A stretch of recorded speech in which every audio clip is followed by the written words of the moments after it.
Hello guys, आज मेरो day 35 होइन। मैले लखनऊमा धेरै भिडियो बनाउनु त पाएन, तर लखनऊमा चाहिँ मैले अब मेरो ठुलो मम्मीहरूलाई चेकअप गराएँ। त्यो दाइलाई सबलाई चेकअप गराइसकेपछि अलिकति त्यो एसिएस कार्ड बनाउने प्रोसेस थियो, त्यो चाहिँ मैले बनाएर लिएर आइसकेको छु यताउता गरेर। तर म सासूलाई भन्ने छैन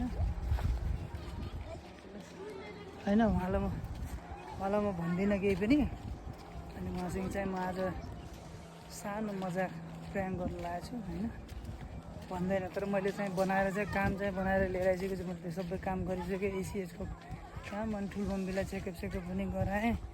तर उता धेरै गर्मी थियो, खासै भिडियो बनाउनु पाएन। अब 34को पनि अझै बाँकी नै चाहिँ पोस्ट गर्न। डे 35 हो होइन गाइज। जाँदैछु, अब हेरौँ मैले प्रयाङ गर्छु कतिको मजा आउँछ। र लगभग म ससुराली पुगिसकेको छु गेटमा। अब मेरो बुढी र कान्छी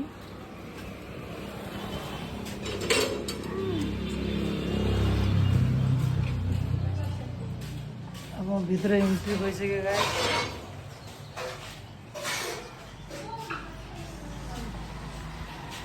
आज त यहाँ पुरो मोमो खाने कार्यक्रम रहेछ, मलाई थाहै नै यार।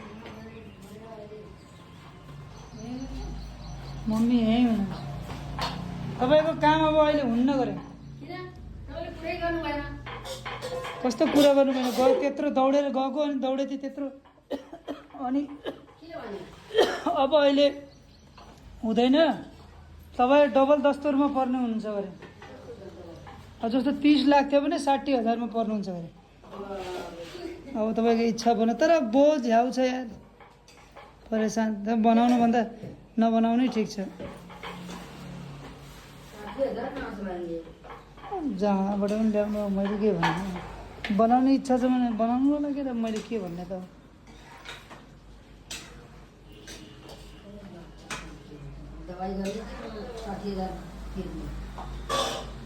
भोलि फेरि जाने, भोलि आइज भनेछ। भोलि म जाने भ्याउँदिनँ।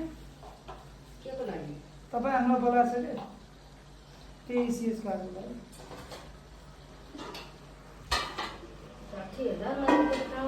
अब के गर्ने, म कसरी जाने? म त भ्याउन्न। सुमितुलाई लिएर जानु होला।